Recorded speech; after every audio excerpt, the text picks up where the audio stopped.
Avez-vous déjà entendu parler de la ferme sur les traces du roi Guézo? Votre ferme, située dans le village Fonkoumen, arrondissement de Gatbé, commune de Ouida, vous livre ses trésors. Tomates fraîches, œufs, poulet bicyclette, huile de palme, tout ce qu'il vous faut en volaille, fruits, légumes et agroalimentaire. Top, c'est parti, faites vite vos commandes et vous serez livrés comme des rois et selon vos exigences. Sur les traces du roi Guézo, nous sommes joignables au 229 41 49 99 99. Bonjour à tous et bienvenue sur votre émission Une semaine avec le Béninois libéré. Les rubriques n'ont pas changé. La revue hebdomadaire du quotidien Le Béninois libéré, instant causerie débat et une immersion dans la ville de Parakou pour s'imprégner de l'actualité du septentrion. Chers amis de Biel TV, sans transition aucune, suivez la revue avec Merveille Moncho. Bonjour Justin et bonjour à nos amis internautes. Merci d'être toujours là avec nous et bienvenue à la revue hebdomadaire. La revue dans laquelle nous vous présentons toutes les unes de la semaine et nous allons démarrer avec la une du lundi 2 septembre 2024 où le journal écrit en manchette.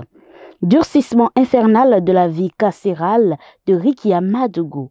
Le président Talon n'a jamais demandé tout ça. En deuxième de une, le journal vous présente descente à Boïkon, les raisons de la visite du ministre d'État Bio Tchane.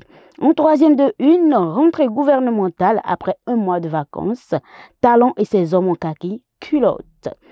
En bas de votre journal, vous lirez ouverture officielle du marché moderne de Ménoté. Enfin, les bonnes dames peuvent jouir de leur joyau. Dans les colonnes, vous verrez PRRF finale du tournoi de Nonsina à Guinagourou. Une marée humaine répond à l'appel du BR et de Badamassi. Et nous passons à l'oreille droite où le journal met. Fête des moissons à la paroisse El Santoriol d'Akorbato. Les fidèles témoignent leur gratitude à Dieu. Nous continuons toujours cette revue avec la une du mardi 13 septembre 2024 où le journal placade en manchette. Pour réussir en entrepreneuriat, Bio Tchane partage les 7 piliers fondamentaux avec les jeunes. En deuxième de une, confirmation de sa note par l'agence de notation Modis, le bénémétier, sa note B1 avec perspective stable. En troisième de une, important avis sur demande d'éclaircissement à Dénoum, le PDI CVA apporte des précisions dans 2 dossiers d'appel d'offres. Les détails. En bas de page de votre journal, vous lirez toujours Forum sur la coopération Chine-Afrique, le Bénin présent à la 9e édition. Dans les colonnes de votre journal, vous verrez toujours métier d'avenir. Une nouvelle rentrée s'annonce à la Cefoman d'Abaro. Mercredi 4 septembre 2024, le journal met en manchette. Steve Amosou, frère Onvic, obtient justice à la criette. Ses ravisseurs jugés et condamnés durement. Wanilo Mendegan Fagla relâché purement et simplement. Mariage du fils de l'ancienne ministre Fatoumata Amadou Djibril, chassé de Parakou par Badamassi, Yahi se fait humilier à Kandi. Nouvelle ère de coopération sino-béninoise en matière de normalisation, un accord de coopération signé entre la Chine et le Bénin. En bas de page de votre journal, vous lirez aménagement de la composante balnéaire et des loisirs au niveau de la route des pêches. Les promoteurs et investisseurs privés invités à constituer leur dossier. Dans les colonnes de votre journal, vous lirez audience au palais de la Marina de retour du Niger. L'ambassadeur Agonkan fait le point de ses échanges au président Talon. Dans l'oreille droite de votre journal, vous lirez enseignement secondaire général année scolaire 2024-2025, les responsables pédagogiques et administratifs nommés dans les CEJ. Jeudi 5 septembre 2024, le journal Le Béninois libéré titre en manchette. Justice rendue à Steve Amoussou, la preuve évidente que le Bénin n'avait rien dans ce fait divers. En deuxième de une, au Conseil des ministres, les grandes décisions de ce mercredi 4 septembre 2024, les détails à la page 5 de votre journal. Transmission de projet de loi à l'Assemblée nationale, bientôt un cadre juridique de la chefferie traditionnelle.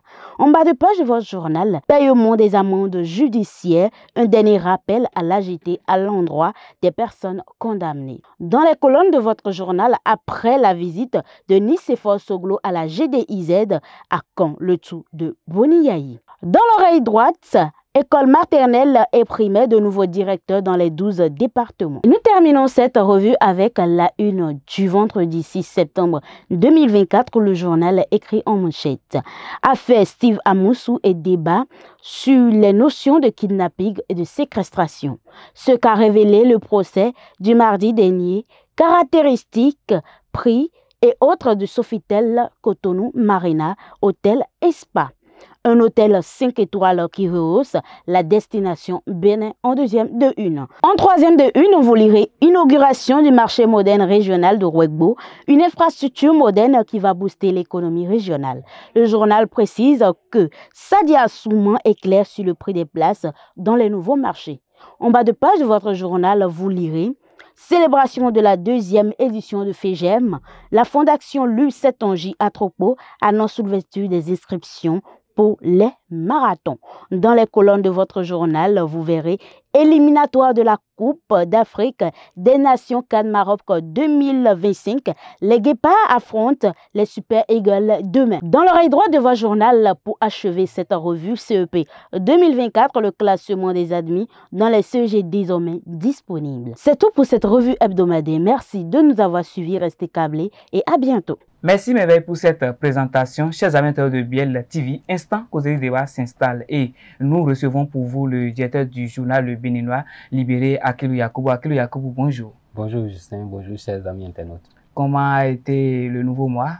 Oui, ça a bien démarré avec l'actualité riche par rapport à Frère Onvi et le gouvernement qui est revenu des vacances. Nous ne cesserons de parler du dossier Frère Onvi et le mardi dernier, les ravisseurs de Steve Amoussou, je vais dire que beaucoup ont nommé Frère Onvi, ont été jugés et condamnés. Et à l'issue du procès, vous avez titré le mercredi dernier que c'est la justice qui a été rendue à Frère Onvi. Pourquoi cette publication? Oui, on a titré en disant que la justice a été rendue parce que ici Amoussou, alias Frère Onvi, parce que sur ce plateau on a dit si ce n'est pas lui Frère Onvi, c'est que le véritable Frère Onvi serait actuellement en train de faire ses chroniques. Donc jusqu'à preuve du contraire, on n'a pas eu le contraire de tout ce qu'on a eu à dire sur ce plateau. Donc, et on a dit que la justice a été rendue parce qu'il s'est constitué partie civile, parce que ce dossier-là a été instruit par le procureur spécial de la Criette, Mario Metamou, pour pouvoir se défendre par rapport à cette affaire-là d'enlèvement qui a été réalisée du côté de Lomé. Et là, à l'issue de ce procès-là, il a gagné par rapport à ses ravisseurs. Certes, deux ont été condamnés et puis l'autre a été relâché parce que lui-même, dans ses propos, il disait que l'une qui ne peut pas dire qu'il y avait Wadilo Médégan Fagla parmi les ravisseurs, mais les deux autres, il les a nommément reconnus. Et justement, bon, la sanction est allée vers ces deux autres-là aussi. 24 mois de prison, dont 12 fermes et 12 avec sursis. Comment vous avez trouvé cette sanction de la justice? Bon, la sanction de la justice, bon, c'est au regard de la loi parce que en dehors de ces sanctions-là, il y a une amende de 5 millions. C'est vrai que la partie civile avait réclamé 20 millions, c'est possible, mais bon, quand vous réclamez, il faut toujours réclamer plus pour qu'on vous donne moins. Parce que quand vous réclamez moins, vous allez vous retrouver avec une maudite somme. Est-ce que les 5 feront l'affaire? Bon, c'est à la partie civile d'en décider. Oui, le jeudi dernier, vous aviez titré, je ne vais pas citer, même quand même, vous avez dit que la preuve évidente que le Bénin n'avait rien dans ce dossier de Frère Onvi, le gouvernement n'a rien dit. Pourquoi vous avez titré ça? Oui, bon, on a titré sous cette forme-là, puisque le gouvernement ne s'est pas prononcé dès le début de cette affaire, de ce dossier-là ou bien de cette affaire-là. Et on l'a dit sur ce plateau en disant qu'une affaire pendant devant la justice, parfois quand vous interpellez les gens, ils refusent de parler. Donc on vous oppose cette affaire devant la justice, on ne veut pas se prononcer. Le gouvernement ne s'est pas prononcé, peut-être pour éviter toute ingérence. Et ici, ce n'est pas le gouvernement qui a déposé une plainte, c'est le procureur spécial qui s'est porté garant pour pouvoir introduire au regard du communiqué de son homologue de Lomé. Donc c'est sur cette base-là que le procès a été introduit. Et puis ça s'est déroulé jusqu'à la condamnation. Voilà un peu. Voilà pourquoi on a titré sous cette forme-là. Parce que si le gouvernement voulait s'impliquer dans cette affaire, il aurait pu torpiller et puis attendre à ce qu'on aille jusqu'au 7 prochain. Au regard de tout ce que Frère Ouvy a dit sur le gouvernement et sur le chef de l'État, Patrice Talon, le gouvernement est resté silencieux et la justice a jugé les ravisseurs. Est-ce que le gouvernement est resté partial ou impartial dans ce dossier selon vous? Oui, en fait, de toute façon, le gouvernement ne s'est pas impliqué puisqu'on n'a pas eu l'implication ou bien une quelconque plainte. Et par rapport au procès qui s'est déroulé, cela n'a rien à voir avec le procès du 7 octobre prochain. Donc ça, c'est un procès qui concerne Steve Amoussou, alias Frère Ouvy. Oui. Donc, et ça concerne l'affaire d'enlèvement à Lomé qui s'est déroulée à Lomé. Et les protagonistes ou bien les ravisseurs impliqués, ce sont eux qui ont été jugés, interpellés par le procureur. Les membres de l'opposition même avaient dit que ces ravisseurs étaient les envoyés du gouvernement. Bien vrai, maintenant qu'on a condamné ces ravisseurs-là. Oui, bon, de toute façon, celui qu'on aurait pu impliquer ou bien dire qu'il est plus du côté du gouvernement, ça devait être Médégan Fagla. Et au regard des propos, comme j'ai eu à le dire plus tôt, c'est que Steve Amoussou dit n'avoir pas reconnu quelqu'un Wanilo Fagla dans son enlèvement. Mais les deux autres, normalement, il les a cités. Il a dit qu'il ne peut pas. Et tous ces intervenants, quand je prends Jimmy Gandaho et puis Jero Bagidi, eux tous, ils ont démontré que Wanilo n'était pas sur place avec eux. Tout ce qui s'est passé, c'est qu'ils l'ont sollicité à travers les appels et puis il les a conduits à aller vers la police parce qu'il a dit que dès qu'il a eu à entendre que c'est un Béninois qui a été enlevé, il lui a dit allez-y, le confier à la police. Donc le gouvernement n'est pas intervenu. Et puis ici, le gouvernement voulait intervenir au regard de tout ce qui s'est passé, des critiques de Steve Amoussou, si c'est lui réellement Frère Ouvy. Le gouvernement aurait pu mettre un blocus pour que ce procès-là n'ait pas lieu. Bon. Merci, monsieur le directeur de publication. Nous allons retrouver Anno Koumoudi du côté du Septentrion pour l'actualité phare dans le Septentrion. Bonjour Justin, bonjour Akelou, bonjour chers amis téléspectateurs. Heureux de nous retrouver encore cette semaine pour évoquer les différentes réactions des citoyens et des internautes par rapport aux actualités du moment. Alors, comme vous le savez, nous sommes en septembre et en septembre, l'événement phare qui attire les foules et qui attire les regards, c'est la Gani. Alors, cette fête identitaire de l'ère culturelle Batonou doit se dérouler du 13 au 15 septembre 2024, donc disons dans approximativement 2 semaines, si je ne me trompe pas. Alors, comme on le sait, c'est l'empire de Niki qui annonce les couleurs et puis les autres royaumes qui entourent, qui sont nés de Niki prennent le relais. Mais il se fait que cette année-ci, la célébration qui va se dérouler à Niki, c'est-à-dire la célébration va se dérouler à la fois à Niki comme à Djougou, c'est-à-dire les deux cérémonies vont se dérouler, ont été prévues le même jour. Décidément, on se demande mais qu'est-ce qui s'est passé, quelle est la cause, quel est le problème qu'il y a là, parce que ça n'a jamais été le cas. Et s'il y avait véritablement une situation, je crois que les autorités doivent inviter les comment dirais-je, les organisateurs à pouvoir essayer de s'entendre, parce que si les deux cérémonies, cette fête identitaire, si les deux doivent se dérouler le même jour, je pense que ça va diviser un peu les festivités. Il serait bien que les choses se fassent comme de par le passé, où l'Empire de Niki lance les festivités, et puisque c'est, je crois, la maison mère, si je ne me trompe pas, et puis celui de Djougou suivra après, et ainsi de suite pour les autres royaumes qui sont nés de Niki. Alors, si éventuellement il y avait une situation là, et je crois que cette situation doit pouvoir trouver solution, parce que ce ne serait pas vraiment très bien vu que cette fête-là se déroule le même jour dans deux communautés différentes. Donc voilà ce qui plus ou moins intrigue les gens ici, parce que je crois que ce n'est jamais arrivé. Et si ça, les gens se posent des questions, se disent mais qu'est-ce qui se passe? Est-ce qu'il y a une discorde? Est-ce qu'il y a une situation? Pourquoi est-ce que cette fois-ci la fête, c'est-à-dire le jour prévu pour les festivités se déroule, ont été les mêmes à Niki et puis à Djougou? Et on se pose beaucoup de questions parce que c'est vrai, ce n'est jamais arrivé et ça c'est comme si ça annonce des velléités de tension. Alors, il serait très bien que les autorités interviennent pour essayer de rencontrer la chefferie traditionnelle, j'allais dire, pour trouver une solution à cette situation. Donc, voilà ce qui, plus ou moins, fait l'actualité ici dans le Nord, parce que vous savez, la communauté Batonou est une grosse communauté ici au Nord, et donc la Gani est une grande fête qui permet à tout le peuple Batonou beau peuple, de se retrouver et de festoyer, de faire recours au passé et sortir tout ce qui en tout cas, donner à voir une belle image de la communauté et célébrer cette communauté-là.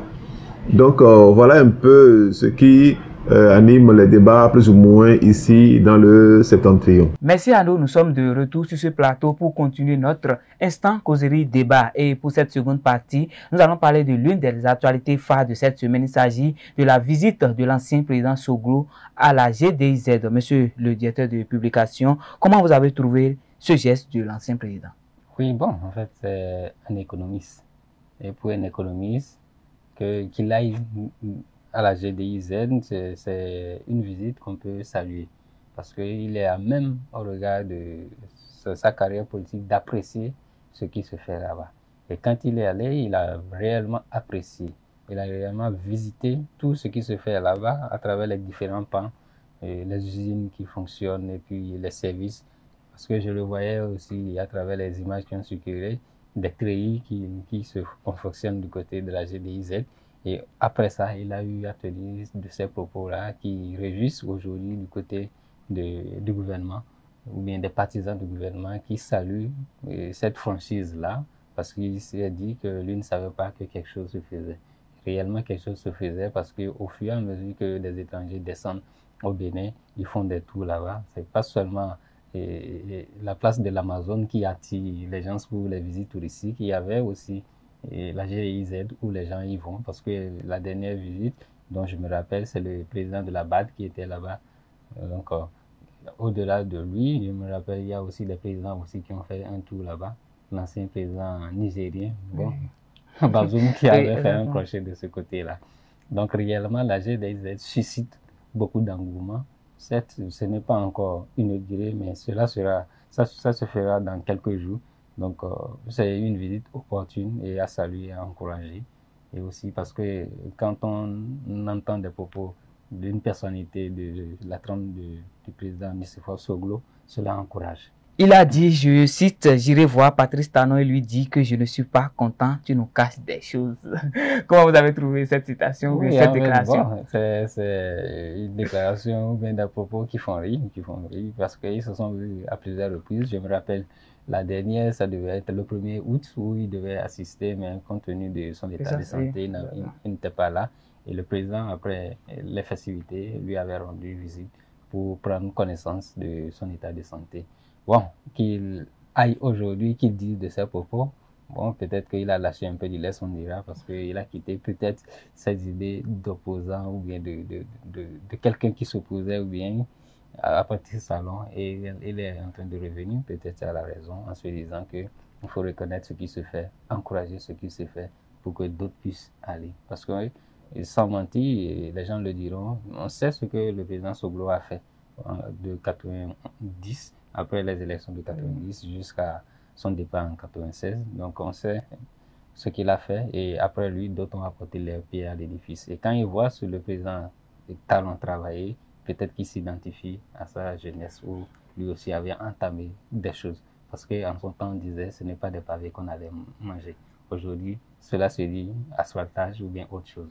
Monsieur le directeur de publication, tout comme l'ancien président Soglo, est-ce que l'ancien président Boni Yayi peut-il le faire avant l'inauguration? S'il le fait avant l'inauguration, ça serait un coup, ça serait salué, je dirais. Ça serait plus salué qu'après l'inauguration. Parce que tous ceux qui se sont rendus, c'est avant l'inauguration officielle. Donc qu'il aille, bon, il reste quelques jours seulement, je dirais peut-être moins d'une semaine, ou bien non, mais 2 semaines, presque 2 semaines. Il peut le faire, il peut aller parce qu'il a le temps de circuler à travers le pays, qu'il aille de ce côté-là pour encourager. Parce que je ne pense pas, comme cet homme de foi, ce pasteur qu'il a dit être, peut aussi pardonner. Il a déjà, peut se surpasser, je dirais, ce pasteur-là peut se surpasser, je vais dire son ego, pour aller au niveau de cette zone industrielle-là, pour saluer, pour voir ce qui se fait, parce que lui-même, Boni Yayi était un producteur de coton aussi. Donc il peut voir ce que notre coton est en train de faire de l'autre côté, à travers les t-shirts qu'on envoie aux États-Unis ou bien en Europe, à travers les pays qui sont fabriqués au niveau de la GDZ, sans compter la transformation du soja, la transformation de l'anacarde. Donc voilà un peu. 2026 s'approche et on voit qu'il y a hier la tête de l'opposition et Patrice Talon, je vais dire d'office, elles sont challengées. Est-ce que si aller là-bas apprécier ne donne pas de valeur à Patrice Talon? L'excès de viande ne gâte pas la sauce, on le dit. Donc que le président Boni aille là-bas, c'est à son mérite, c'est à son mérite. Ses partisans le salueront en disant que il a su surpasser son ego d'opposant pour aller voir ce qui se fait de l'autre côté.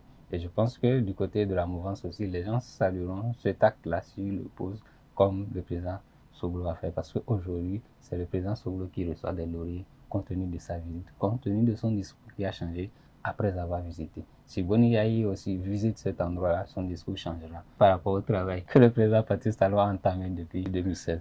Donc, et là, réellement, il lui donnera ces mots de félicitations. Et le président peut-être le président Talon peut-être répondra peut-être au cours d'une autre occasion pour saluer ses prédécesseurs qui lui ont rendu visite. Je dis, ils lui ont rendu visite parce que c'est son œuvre qui est là-bas, qui lui ont rendu visite au niveau de son œuvre pour saluer le travail qu'il est en train de faire de transformation, parce que c'est ce qu'on a toujours souhaité. Et c'est ce qui se fait. Merci, monsieur le directeur de publication. Chers amis internautes de BLTV, avec vous, nous sommes déjà à plus de 20 000 abonnés. Merci à vous, nos abonnés, je vais dire. Merci à tous ceux qui ont contribué. Grâce à vous, grâce à vos partages, grâce à vos encouragements, ça nous motive chaque jour à créer du contenu. Un grand merci à tout un chacun de vous. À la semaine prochaine pour un autre numéro.